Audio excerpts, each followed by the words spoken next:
सूरत की धरती पर एक ऐसा प्राचीन शिवधाम जिसकी कहानी सतयुग से जुड़ी होने की मान्यता है।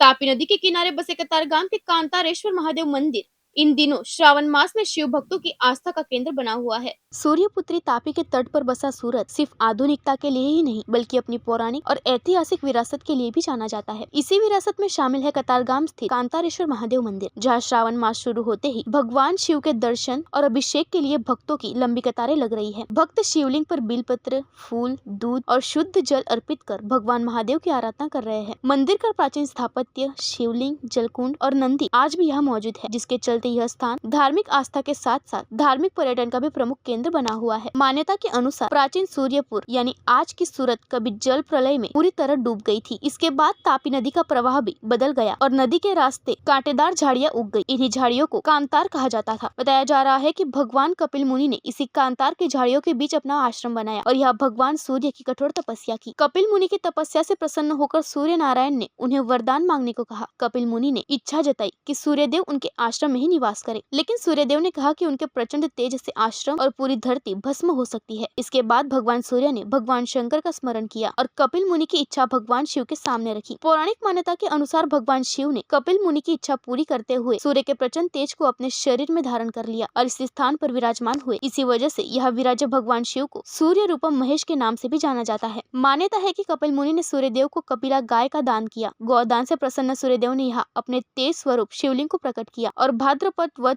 6 के दिन इस तेजोमय शिवलिंग की स्थापना हुई। यानी आधुनिक सूरत के बीच आज भी कांतारेश्वर महादेव मंदिर अपनी प्राचीन मान्यताओं और धार्मिक आस्था की कहानी को संजोए हुए है। श्रावण में यहाँ गूंजता हर हर महादेव का जय घोष और शिवलिंग पर होता अभिषेक इस पौराणिक धरोहर को आज भी जीवन बनाए हुए है। हर हर महादेव। મારું નામ જયશ્રીબેન શાહ છે। આજે પવિત્ર શ્રાવણ મહિનો શરૂ થઈ રહ્યો છે।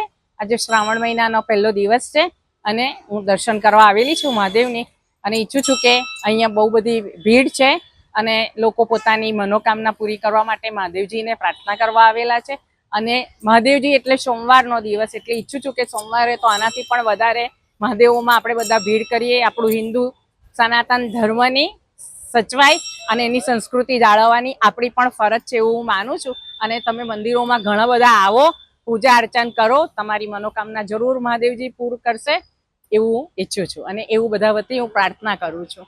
હર હર મહાદેવ। जय महादेव। तेजस शांतिलाल चौकसी, कांतासर भक्त मंडल कांतासरना शिव भक्त तरीके अमारी पूजा चाले छे वर्षोथी। आ कांतासर महादेव मंदिर वर्षो पौराणिक मंदिर है अने अहीं उपस्थित जे कुंड है ए सूर्य कुंड तरीके ओळखाय छे। कांतासर महादेवना 5 भाईओ छे। कांतासर महादेव दादा, कपिलेश्वर महादेव दादा, कणकेश्वर महादेव दादा, केदारेश्वर महादेव दादा अने कंडमेश्वर महादेव दादा। श्रावण महीनानो महिमा है कि 5 भाईनी जात्रा करवानी, 5 भाईना दर्शन करवाना अने आ कांतासर महादेव दादा के विश्व में एवं मंदिर है कि અહીં જે પંચવક્ર પૂજન થાય છે એવું પંચવક્ર પૂજન વિશ્વના કોઈપણ મંદિરોમાં થતું નથી।